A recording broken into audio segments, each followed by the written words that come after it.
கர்த்தருடைய பரிசுத்த நாமத்துக்கு மகிமை உண்டாவதாக. இந்த புதிய நாளை தேவனுடைய கரத்திலிருந்து நாம் ஒவ்வொருவரும் பெற்று அவருடைய கிருபையினால், அவருடைய சத்தியத்தினால் எப்படி இயேசுவானவர் பிதாவுடைய கிருபையினாலும் சத்தியத்தினாலும் நிரம்பி இருந்தாரோ அப்படியாக நாமும் தேவனுடைய கிருபையினாலும் சத்தியத்தினாலும் பரிசுத்த ஆவியானவருடைய வல்லமையினாலும் எப்பொழுதும் நிரம்பி இருக்கிறவர்களாய் நாம் நிரம்பி இருக்க அது ஓவர்ஃப்ளோ ஆகி அது எங்கெல்லாம் அந்த நிரம்பி வழிகிறதோ அந்த வழிகிற இடங்களெல்லாம் அது பரம்பி பாயும்.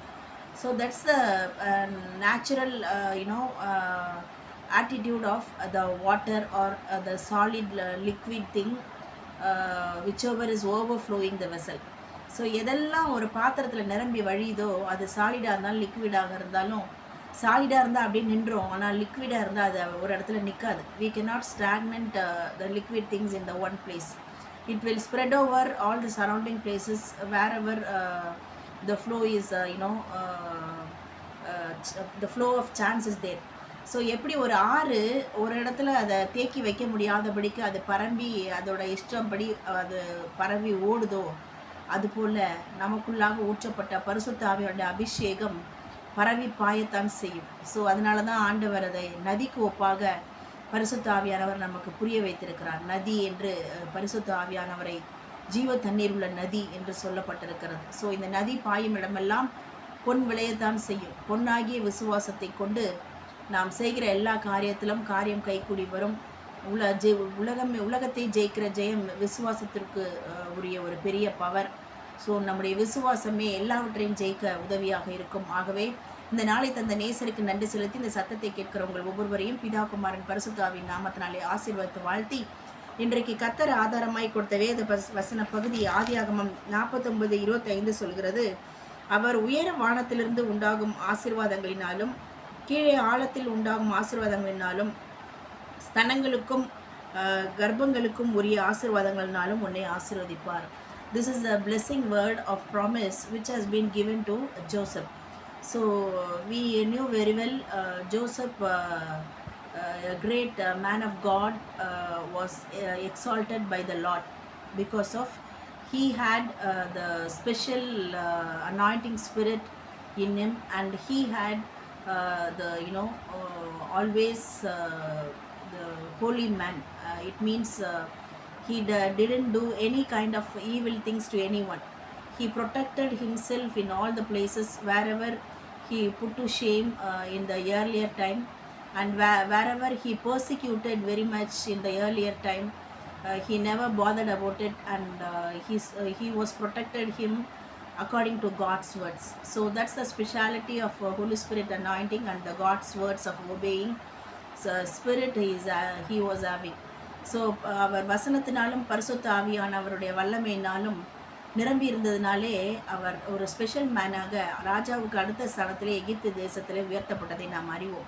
ஸோ இங்கே பார்க்கிறோம், உயர வானத்தில் இருக்கிற ஆசீர்வாதங்கள் கீழே ஆழத்திலிருந்து உண்டாகிற ஆசீர்வாதங்களை எப்படி யோசேப்புக்கு என்ன what are all the special features we could found because of he has blessed from the sky and also on the earth. That's the topic or synopsis today. Number 1, Joseph was a fruitful vine, a symbol of abundance and prosperity despite of facing adversity and persecution and also obstacles. Joseph எவ்வளவா அவர் துயரப்பட்டாரோ, துன்பப்படுத்தப்பட்டாரோ, ஒடுக்கப்பட்டாரோ, எவ்வளோ தடைகளை அவர் face பண்ணாரோ அவ்வளவு அவர் கனி தரும் செடியாக இருந்தார். So Joseph was a useful fruitful vine. அவர் கனி தரும் செடி, ஒரு நார்மல் செடியாக இருக்கல, கனி கொடுக்கக்கூடிய ஒரு மரத்தை போல செடியை போல அவர் இருந்ததுனால he was a useful person in all the places wherever he was alive. So எங்கெல்லாம் அவர் இருந்தாரோ எல்லா இடத்துலையும் அவர் ஆசீர்வதிக்கப்பட்ட மகனாய், ஒரு பிரோஜனமான மகனாய், ஒரு யூஸ்ஃபுல் மேனாக கனிதரும் செடியாக இருந்ததுனால உயர வானத்திலிருந்து கீழே ஆழத்திலிருந்து வருகிற ஆசீர்வாதங்களை பெற்று உயர்த்தப்பட்டார். Number 2, God was with Joseph, and our Lord was a real help and support for Joseph. கர்த்தரே அவருக்கு துணையாக, உறுதுணையாக, சப்போர்ட்டாக, ஹெல்ப்பாக இருந்தபடினாலே யோசேப்பு உயர்த்தப்பட்டிருக்கிறார். Number 3, Naphtali as dew set free that gives forth beautiful words or goodly words. அதாவது நப்தலி விடுவிக்கப்பட்ட பெண்மான். நப்தலுடைய வாயிலிருந்து புறப்பட்ட ஒவ்வொரு நல்ல வார்த்தைகளும் இனிய வார்த்தைகளாக, அது சுவையான ஒரு ஆசீர்வாதமான வார்த்தைகளாக, நப்தலி வாயை திறந்தால் நல்ல வசனங்களை வசனிக்கக்கூடிய வார்த்தையாக வந்திருக்கிறது. அப்போ நான் இதை எப்படி காட்டுகிறேன் என்று பார்ப்போமானால், if we speak out the good sweet words, then those words will bring the life to us. மரணமும் ஜீவனும் நாவின் அதிகாரத்தில் உள்ளது என்று நீதிமொழிகள் 18:21 வாசிக்கிறோம். ஸோ நல்ல இனிய சொற்கள் நல்ல ஔஷதம் என்பதையும் நாம் அறிவோம்.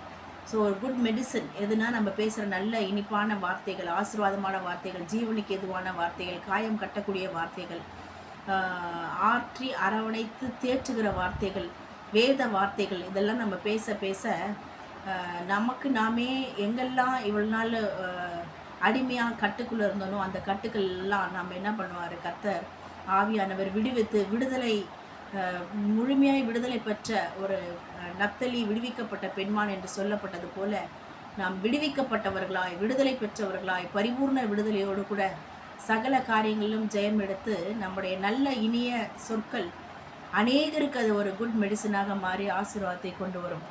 ஸோ கர்த்தர் தாமே இந்த வார்த்தையின்படியாக யோசேப்பை உயர வானத்திலிருந்து கீழே ஆழத்திலிருந்து